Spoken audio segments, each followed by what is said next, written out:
La ventana, por Bob Lehman. No sabemos qué diablos pasa allá, le dijeron a Gilson en Washington. Puede ser algo muy grande. El loco encargado trató de no mencionarlo, pero el ejército estaba trabajando en rutinas de seguridad y el oficial comandante nos alertó. Se trata de un proyecto de locos. Aparentemente fue fundado hace años sin que nadie le diera importancia. Percepción extrasensorial, por el amor de Dios. Y tal vez hayan encontrado algo. Por lo menos eso cree el coronel de seguridad. Averigüen de qué se trata.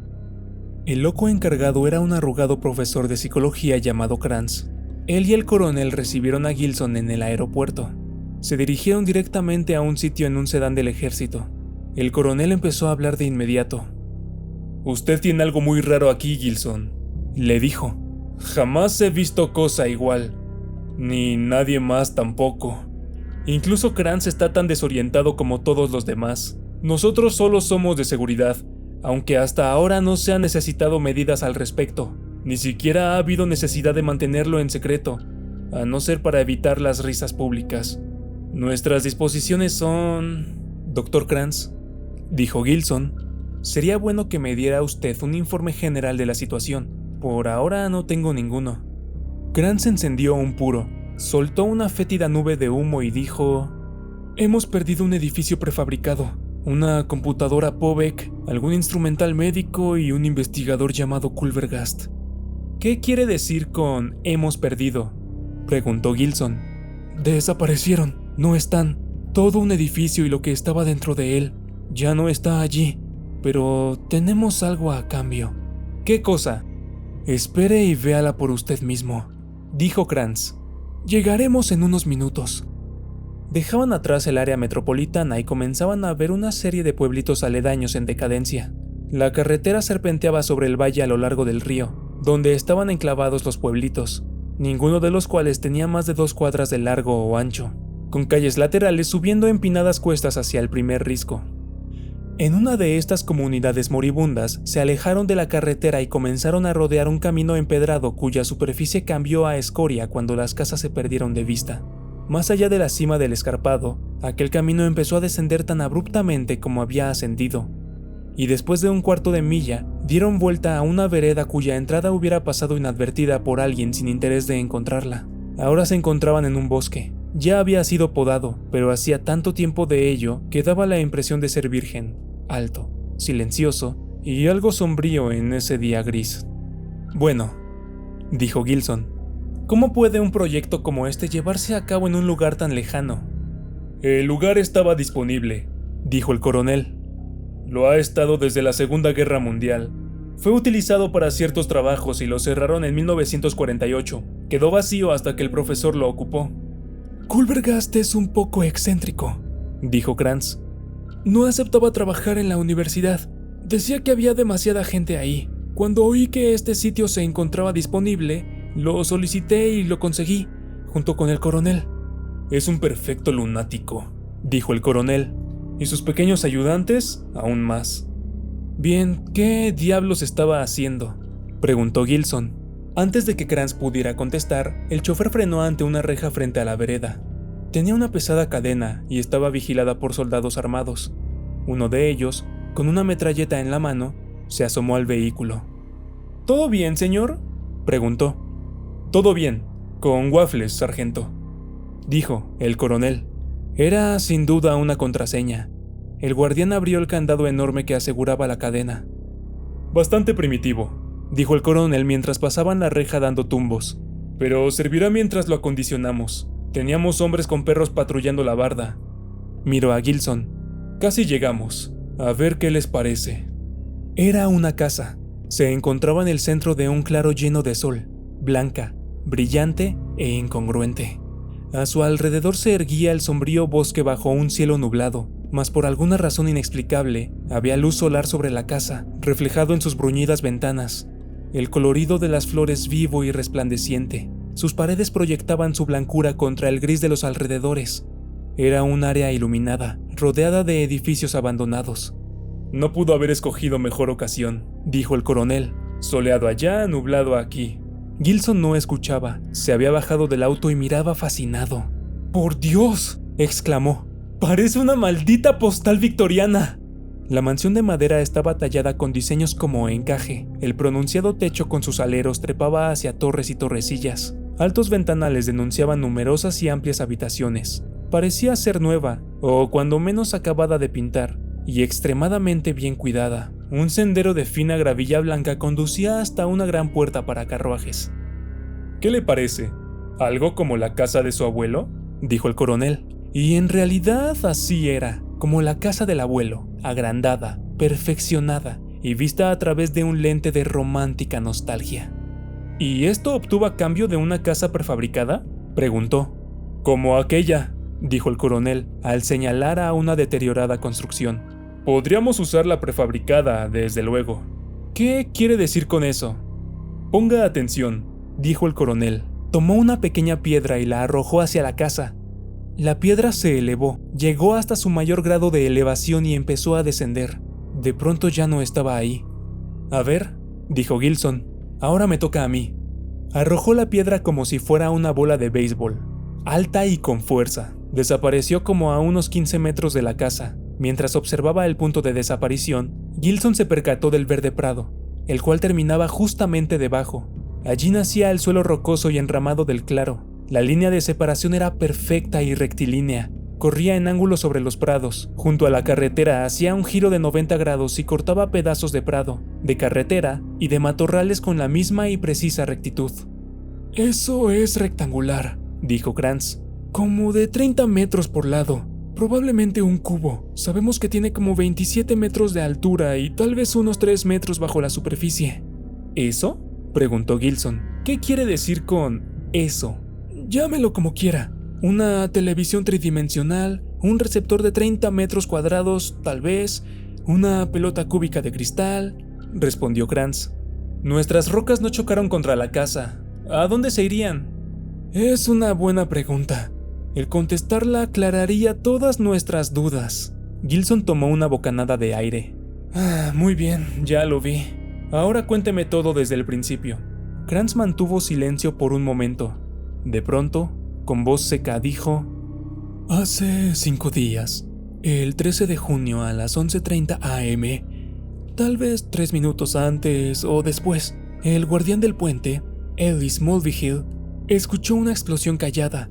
Según la describió después, entró a la zona, cerró la reja tras él y corrió hacia el claro. Estaba azorado, temblaba, pues vio esa casa en lugar de la casa prefabricada de Culvergast. Tal vez se quedó boquiabierto, parpadeante al tratar de asimilar su visión. Entonces corrió hacia la garita de guardias y llamó al coronel, el cual me llamó a mí. Llegamos y nos encontramos con la desaparición de un pedazo de tierra, de un edificio con un hombre dentro y con la aparición de esta casa tan aseadita como una quinceañera. ¿Pensará usted que la casa prefabricada tuvo la misma suerte de las piedras lanzadas por nosotros?, dijo Gilson. Era una afirmación. ¿Por qué? Ni siquiera estamos seguros de su desaparición. Lo que vemos no puede estar en donde lo vemos. Sobre esa casa llueve cuando hay sol aquí, y en este momento usted puede ver los rayos del sol sobre ella. Es una ventana. ¿Una ventana de qué? Bueno, esa parece ser una casa nueva. ¿Cuándo las construían así? ¿En 1870 o 1880? Así es, dijo Krantz. En este momento presenciamos una escena del pasado. ¡Ay, por el amor de Dios!, dijo Gilson. Sé cómo se siente. Puedo estar equivocado. Sin embargo, hay mucha coherencia en mis palabras. Me gustaría saber la opinión de Reeves. Ha estado aquí desde el principio. Es un estudiante graduado. Asistente. ¡Reeves! Un joven alto y muy delgado se irguió de su posición agachada junto a una máquina de extraño aspecto, la cual se encontraba cerca de la línea entre el pasto y los desechos, y miró a los 3 hombres. Reeves era un entusiasta. «Ah, es el pasado», dijo. «En algún lugar de los 80s. Mi novia me trajo algunos libros costumbristas y las ropas coincidían con esa década. La decoración de los arneses de los caballos nos da también algunas pistas». «Espera un minuto», interrumpió Gilson. ¿Ropas? ¿Significa eso que hay personas adentro? ¡Claro!, dijo Reeves. Una simpática familia. La mamá, el papá, la hija, el hijo, la tía o la abuela. Un perro. Son gente buena. ¿Cómo puede usted saber eso? Los he estado observando durante 5 días, y el clima ha sido muy bueno tanto para ellos como para nosotros. Además, se llevan bastante bien entre ellos. Ya lo verán ustedes mismos. ¿Cuándo? Bueno, ahorita están en la hora de la comida. Siempre salen después de comer. Yo diría en 1 hora. Esperaremos, dijo Gilson. Cuénteme más, por favor. Krantz prosiguió. En cuanto al origen, aún no hay nada. Tenemos una ventana hacia el pasado, según creemos.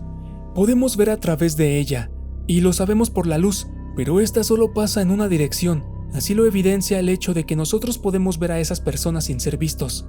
No pasa nada más. Usted vio lo que pasó con las piedras. Hemos arrojado objetos sobre la interfase aquella y no ha habido resistencia alguna, pero todo desaparece al penetrarla. Sabe Dios hacia dónde. Lo que llega ahí no se queda.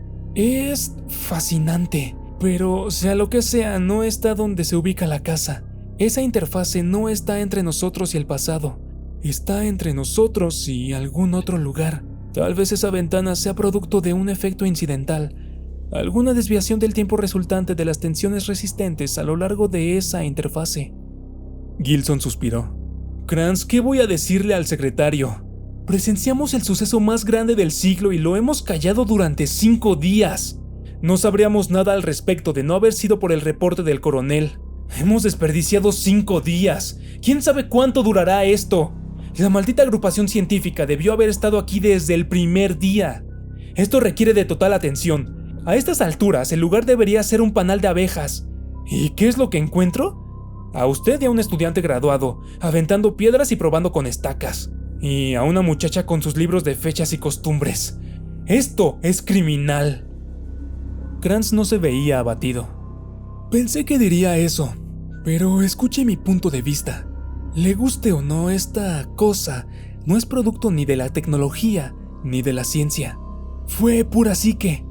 Si podemos reconstruir el trabajo de Culvergast, quizá podamos descubrir la verdad. Podríamos entonces repetir el fenómeno. Pero no me agrada lo que va a suceder cuando llame usted a sus técnicos, Gilson. Medirán, probarán, conjeturizarán y teorizarán, mas nunca aceptarán las bases reales del hecho. El día de su llegada estaré fuera. Y maldita sea, Gilson, esto me pertenece. Ya no, dijo Gilson. Es demasiado grande para ser propiedad particular. No mientras estemos trabajando en un experimento difícil muy nuestro, dijo Krantz. Reeves, dile sobre tu máquina batidora. Sí, señor, dijo Reeves. Verá usted, señor Gilson, lo que dijo el profesor no fue toda la verdad, ¿sabe? Hay ocasiones en que algo sí puede traspasar la ventana. Lo vimos el primer día. Hubo una inversión en la temperatura en el valle y el hedor de la planta de productos químicos se había acumulado más o menos por 1 semana. Ese día estalló y el aire fétido nos contaminó. Era un hedor de podredumbre. Estábamos observando a aquella gente y de repente comenzaron a sorber y a arrugar las narices con rostros de disgusto. Debía de ser por el hedor químico, pensamos. Hicimos la prueba con una estaca de inmediato, pero la punta desaparecía, como siempre. El profesor sugirió la presencia de un latido o algo así en la interfase, cuya existencia era tan solo intermitente. Remendamos unos artefactos para probar la idea. Acompáñeme y veámosla. Era un volante horizontal con una pala atada a la orilla, como una abrazadera extendida.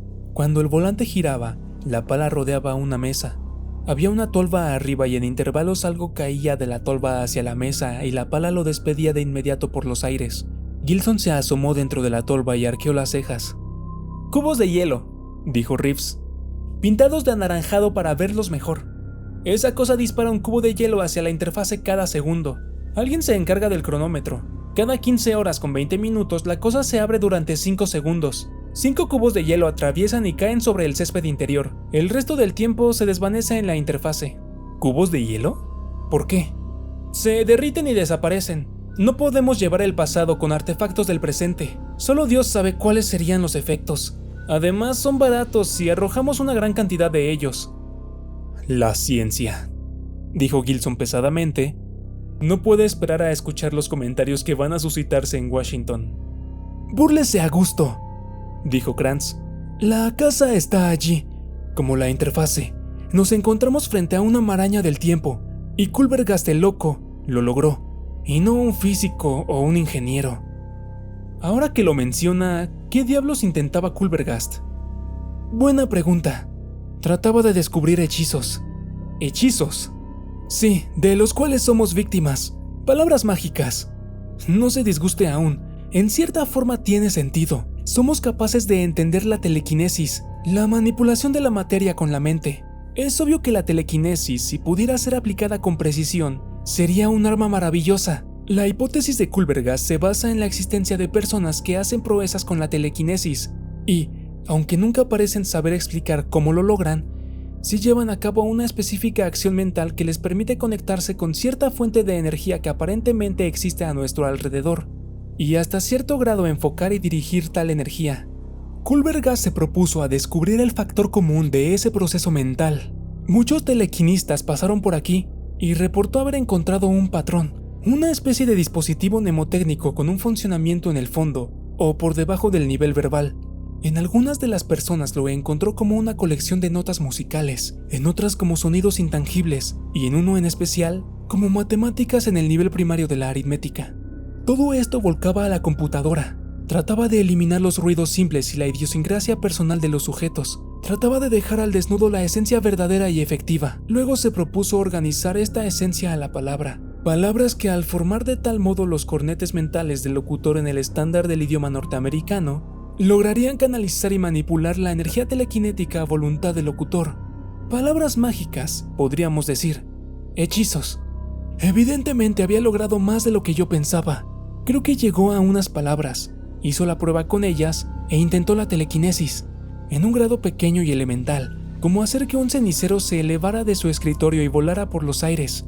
Y dio resultado, pero no fue solamente una pequeña fuerza de levantaceniceros. Había abierto de par en par la reja, y por ella entró alguna energía terrible. Son puras conjeturas, desde luego, pero ha de haber sido algo así para tener un efecto como este. Gilson había escuchado en silencio. Luego dijo: no voy a decir que está usted loco, porque veo la casa y lo que está pasando con los cubos de hielo. Después de todo, el cómo sucedió no es mi problema.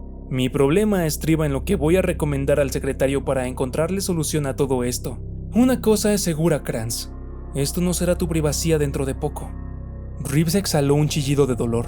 ¡No pueden hacer eso! ¡Esto es nuestro! ¡Es del profesor! ¡Véanlo! ¡Miren la casa! ¿Quieren a una horda de malditos ingenieros metiches husmeando con eso? Gilson entendía su reacción.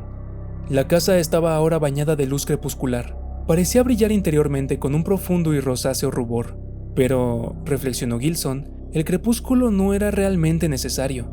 El sentimiento y lo universal, la no reconocida añoranza de tiempos más claros y simples podrían ser lo suficientemente rosados. Él estaba consciente que aquella oleada de nostalgia era provocada por algo desconocido. La forma de vida de la casa, epitomizada ante él, era su propia creación, hecha a base de estrados de novelas y películas. Sin embargo, tenía hambre de aquella vida. Añoraba aquel tiempo. Era un tiempo gentil y seguro, pensó. Un tiempo donde se caminaba sin prisa, se respiraban aires limpios. Un tiempo lleno de gracia y estilo, cuando los jóvenes usaban chamarras a rayas y sombreros de copa, galanteaban con las jovencitas ataviadas con largos vestidos blancos, mientras la tarde veraniega caía, roja y callada sobre las pláticas en el porche, daban paseos en bicicleta por arriba de las colinas, junto a los arroyos. Por las noches salían a pasear en carrozas a la luz de la luna mientras los somnolientos caballos escuchaban las tiernas declaraciones amorosas de las parejas. Rodeados por los cánticos de las aves, excursionaban río abajo en busca de algún claro limpio, para después remar al compás de alguna banda musical. Sí, y probablemente habrá por ahí algún viejo mago con su baúl lleno de adjetivos, el cual suspiraría y diría: ¡ah! ¡Los tiempos pasados siempre fueron mejores! Si no actuaba con cautela, acabaría ayudando a Kranz y a Reeves a mantener el asunto oculto. El joven Reeves, extrañamente para alguien de su edad, parecía un nostálgico incurable. Su descripción de la casa había sido muy detallada. Definitivamente había llegado el tiempo de llamar a los muchachos de frías miradas. Ya era hora. Saldrán en cualquier momento, decía Reeves. Esperen a ver a Marta. ¿Marta?, preguntó Gilson. La niña. Es una muñeca. Gilson lo miró. Reeves resumió. Bueno, les puse nombres. Los chicos, Marta y Pete. El perro se llama Alpi. ¿Van de acuerdo con esos nombres? Gilson no contestó, y Reeves exclamó. Véanlos por ustedes mismos, ahí están. Una agradable familia, como lo había dicho Reeves. Después de observarlos durante media hora, Gilson estaba listo para coincidir en lo comprometedor del asunto, perfecto tanto para la casa como para sus habitantes. No hacía falta nada más para completar algún cuadro victoriano. Los padres eran bien parecidos y aún se amaban. Los chicos se mostraban alegres y contentos frente a su mundo. Al menos así le pareció mientras los veía bajo la oscuridad del atardecer. Se imaginaba la agradable y afectiva conversación de los padres mientras se sentaban sobre el columpio del porche, y casi escuchaba los juguetes de los niños y los ladridos del perro mientras corrían junto al lago. La oscuridad se acentuaba. Las lámparas de petróleo despedían una luz melosa cuyo reflejo acariciaba los cristales de las ventanas, y un grupo de luciérnagas aleteaba sobre el prado. Se vio un arco de fuego cuando el padre apagó su puro y se puso de pie. Siguió después una pequeña y hermosa pantomima. Llamaba a los niños y estos protestaron. Se les permitieron unos minutos más de esparcimiento y fueron llamados de nuevo con firmeza. Se dirigieron hacia el porche y entraron a la casa.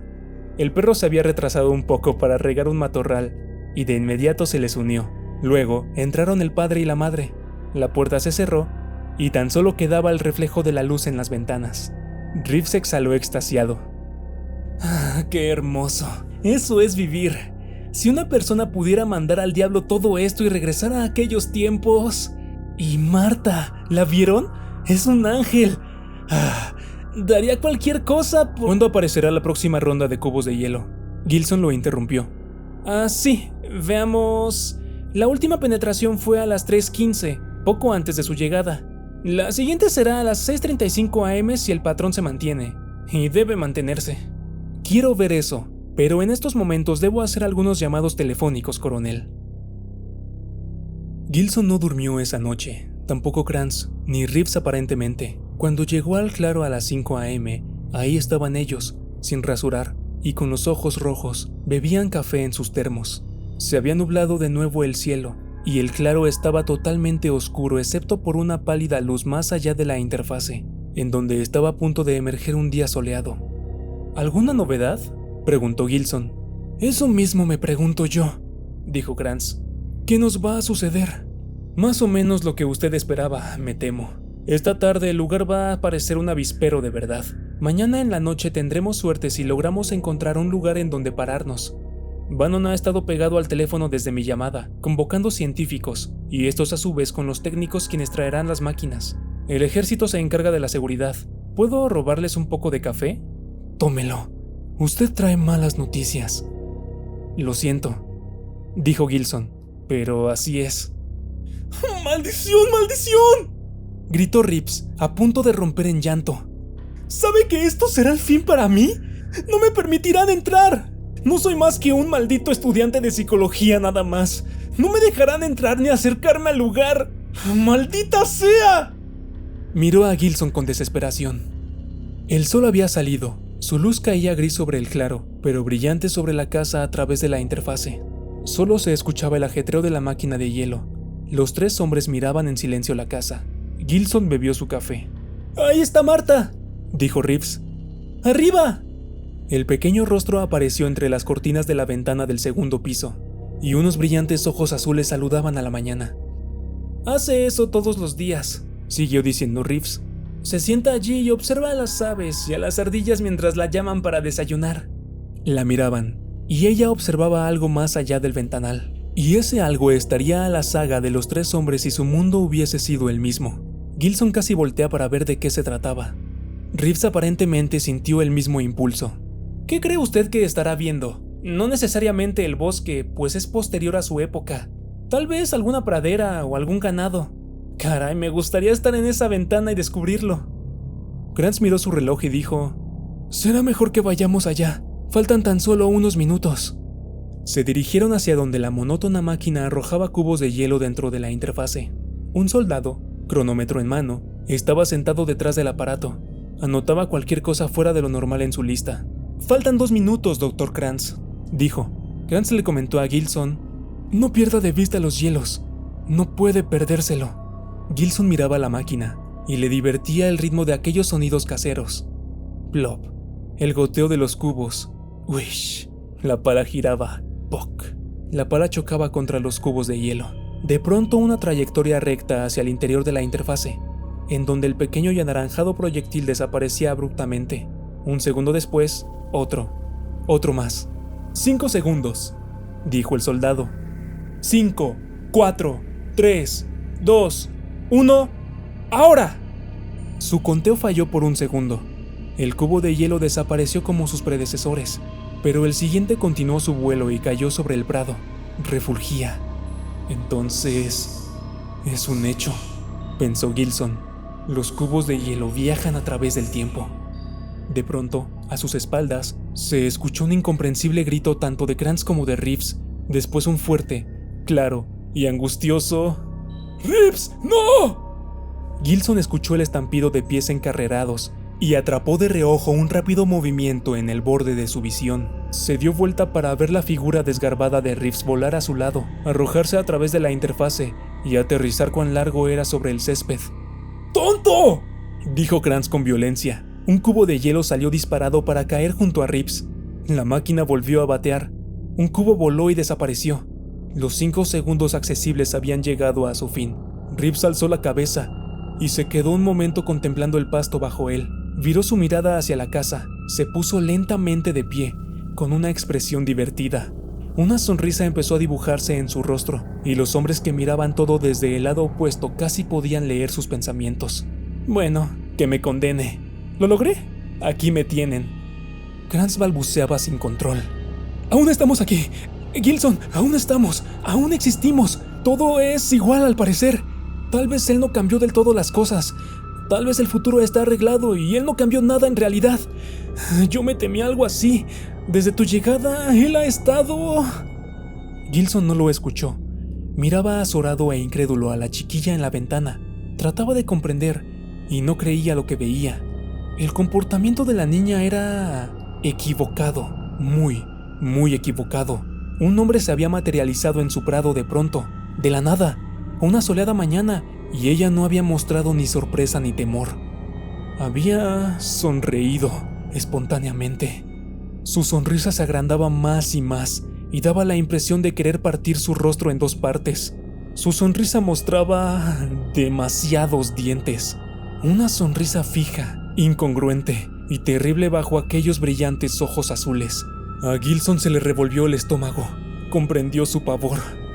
Su cara desapareció de súbito de la ventana. Unos segundos después, la puerta principal se abrió de par en par, y la niña cruzó corriendo el umbral, yendo hacia Reeves con furiosa velocidad. Se movía en forma curiosa, como si estuviera agazapada.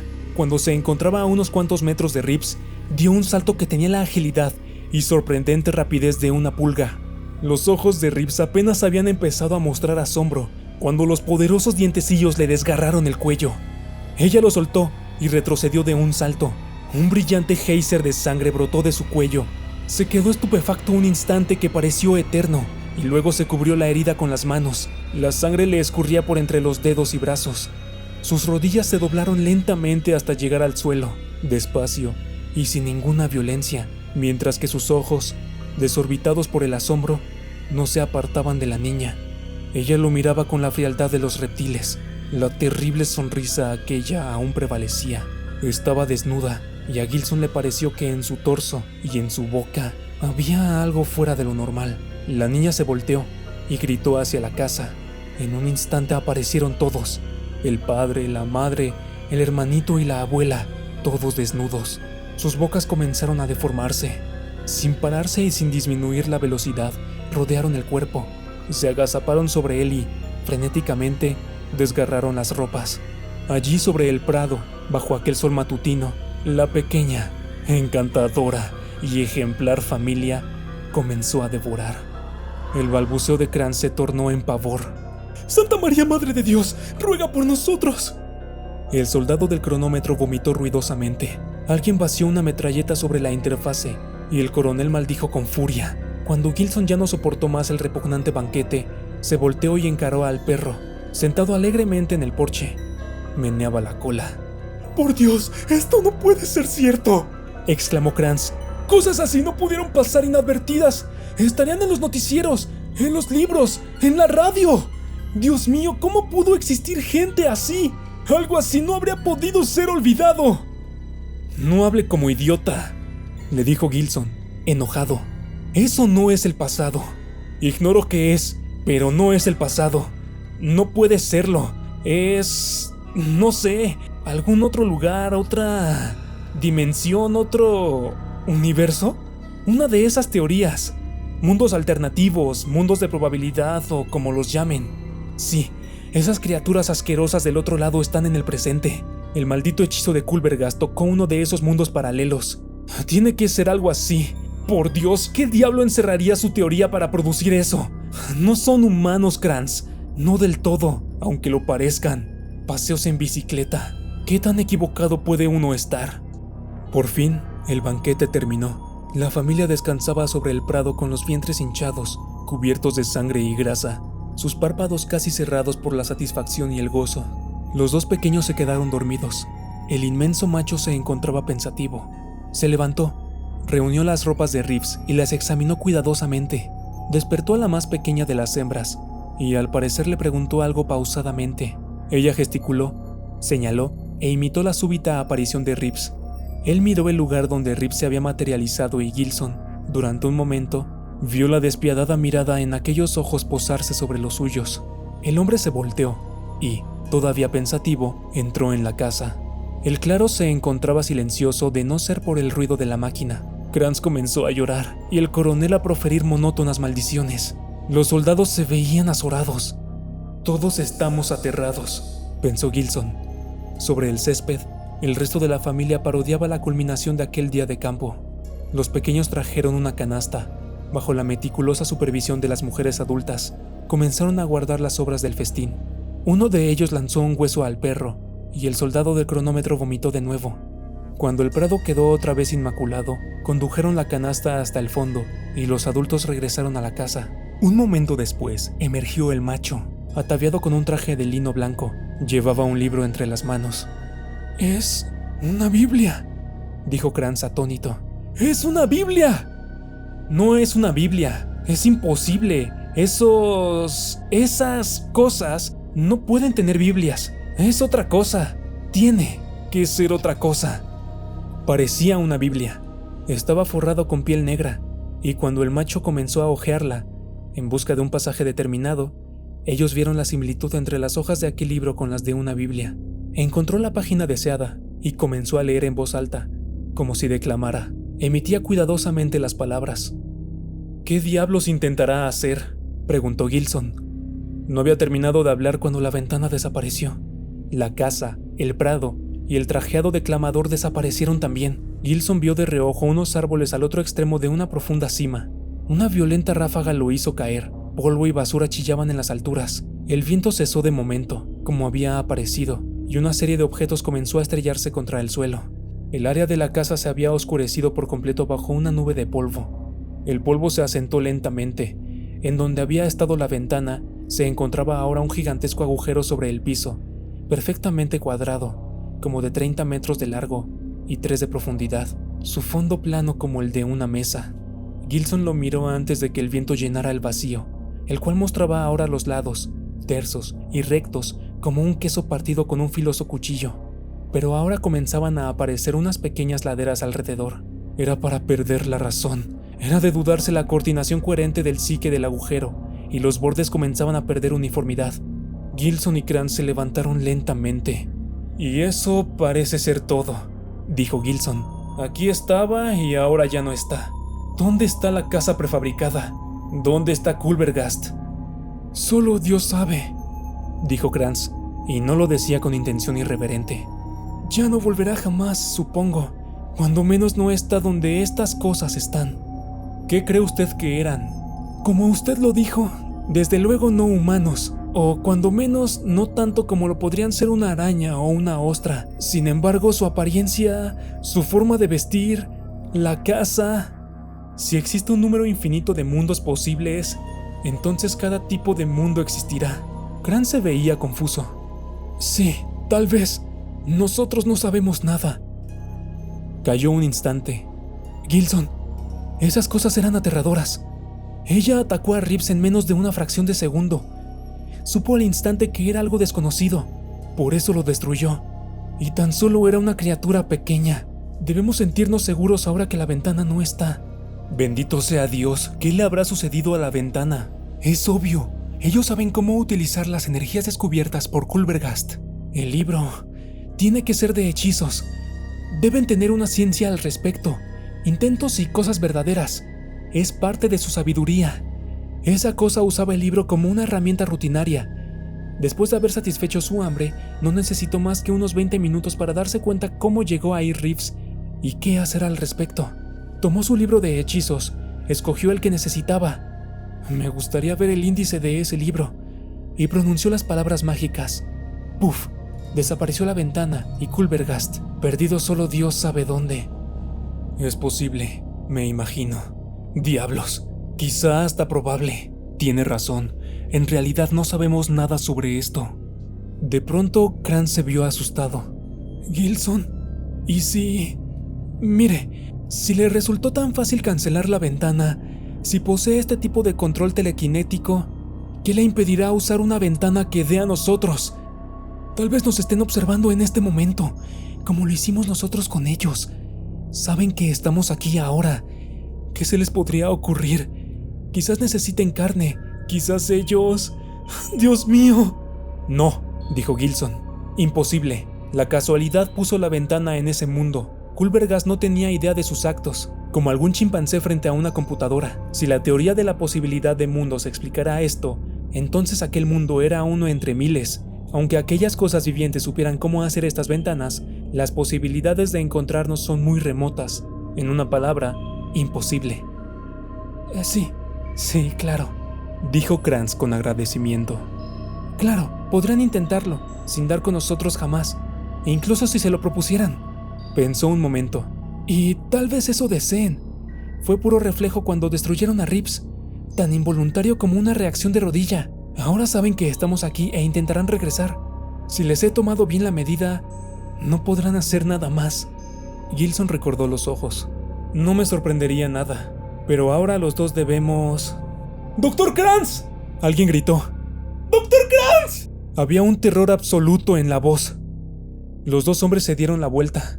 El soldado del cronómetro los apuntaba con dedos temblorosos. Mientras miraban, algo blancuzco se materializaba en el aire sobre la orilla del agujero y descendía lentamente para encontrarse con otro objeto similar en el suelo. Apareció otro más. 5 en total, reunidos en un área de 1 metro cuadrado. ¡Son huesos!, dijo Krantz. ¡Dios mío, Gilson! ¡Son huesos! Su voz estaba al borde de la histeria. ¡Basta, cállese!, gritó Gilson. Corrieron hacia allí. El soldado ya había llegado, su rostro extrañamente retorcido por el terror y las náuseas. ¡Ese!, dijo, y apuntaba. ¡Ese fue el que le arrojaron al perro! ¡Vean las marcas de los colmillos! ¡Dios mío! ¡Ese es! Entonces, ya han hecho una ventana, pensó Gilson. Deben saber mucho al respecto, al haberla hecho tan rápido. Nos observan, pero... ¿y los huesos? ¿Será tan solo una advertencia? ¿Tal vez una prueba? Aún así, ¿por qué los huesos? ¿Por qué no una piedra o un cubo de hielo? Tal vez para conocer nuestra reacción. ¿Y qué vamos a hacer? ¿Cómo vamos a protegernos de esto? Si la cooperación forma parte de la naturaleza de estas criaturas, esa dulce familia ya ha de haber corrido la voz por todos lados. Y uno de estos días nos encontraremos con millones y millones de ellos, saltando simultáneamente por las ventanas por toda la tierra, materializados de pronto, como una nube de langosta voraces, inmensa, propuestos a saciarse y dejar tan solo huesos tras de sí, un gigantesco y desértico osario. ¿Existirá protección alguna contra ello? Krantz pensaba lo mismo. Estamos en un aprieto, Gilson, pero contamos con cierta ventaja, dijo con voz temblorosa. Sabemos cuándo se abre la maldita cosa con exactitud. Washington deberá encargarse del asunto y notificarlo al mundo a través de las Naciones Unidas o algo así. Conocemos el instante preciso en la penetración de la ventana. Instalamos un sistema de advertencia en cada comunidad de la Tierra.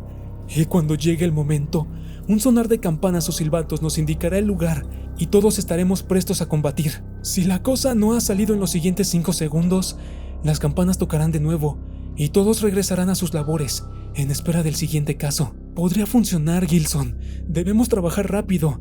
Dentro de 15 horas y 2 minutos se abrirá de nuevo. 15 horas y un par de minutos, pensó Gilson. Luego 5 segundos de espantosa vulnerabilidad. Después 15 horas con 20 minutos de seguridad antes de que el terror regrese. Y otra vez ¿por cuánto tiempo? Se supone que hasta que las cosas regresen, lo cual tal vez no suceda. ¿Quién sabía el funcionamiento de sus mentes? O hasta que el accidente de Culverga se duplicara, lo cual quizá tampoco llegara a suceder. Gilson se preguntó si los seres humanos podrían subsistir bajo tales condiciones sin perder la razón. Era de dudarse la coordinación coherente del psique cuando la visión de todo su futuro descendía interminablemente hacia abismos de terror. ¿Podría alguna mente funcionar cuando sus únicas alternativas fueran una hórrida muerte o una eterna tensión? ¿Habrá alguna forma, se preguntaba Gilson, de supervivencia racial con el conocimiento de un futuro incierto transcurridas las siguientes 15 horas y 20 minutos? Fue entonces cuando lo vio, desesperanzado y desesperado a la vez, que no eran 15 horas y 20 minutos, ni siquiera una hora. Ya no había tiempo. Al parecer, la ventana no era intermitente. Materializándose en el aire, de repente se vio un desordenado montón de huesos y ropajes desgarrados, al igual que un montón de basura arrojada despectivamente que caía al suelo. Y allí se quedó, como un horrendo presagio.